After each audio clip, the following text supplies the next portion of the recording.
Bibiyahe tayo today para sa katuparan ng isang munting pangarap. Diyan ka upo? Hindi lang itong dalawa ang excited kundi pati na rin ang kanilang mga magulang. Hetong at maaga kaming sinamahan para mag-abang ng aming sasakyan.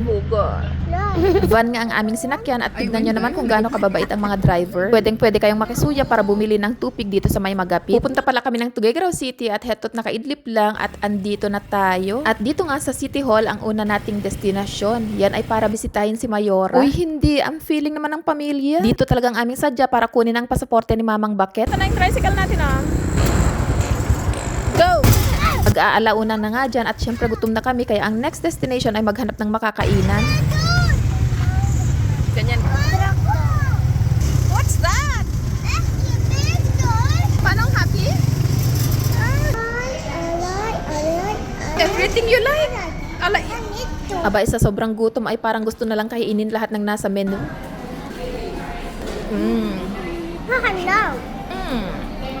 Ano? At dahil puno na naman sila ng energy, ay ito't nagyaya naman sila dito sa palaruan. Nakakatuwang pagmasdan ng mga bata, no? Simpleng-simple lang talaga ang kasiyahan. Super nag-enjoy nga sila dito at gusto pa nga nilang mag-extend sa oras. Pero sabi ko ay hindi nga pwede dahil may hinahabol kaming biyahe. Dahil pag nagkataon na napag-iwanan kami ng aming sasakyan, ay paniguradong mamumuti ang aming mga mata sa kakaantay sa next na biyahe. Ito nga pala ang pinaka-latest na landmark dito sa Tuguegarao City, ang Tanza Rotonda. At kung inaakala nyo na tapos na ang ating adventure ay dyan kayo nagkakamali, papunta pa lang tayo sa exciting part. At yes, sasakay tayo sa Kinaupo na. Diyan ka upo? Sanay na sanay naman akong bumiyahe ng bus, pero it's my first time na may dalawang alaga. Nakailang beses nga akong tinanong ni na mama kung sigurado ba ako na isasama ko nga itong dalawa. Ay sila nga ang problemado kung paano ko sila aalagaan. Ay ang kukulit pa naman daw nitong dalawa. Pero I'm very confident sa aking kakayanan. Kayang-kaya natin itong dalawang chikiting. Bumaba nga kami saglit para bumili ng aming makakain at tubig habang bumibiyahe. The back. Pink.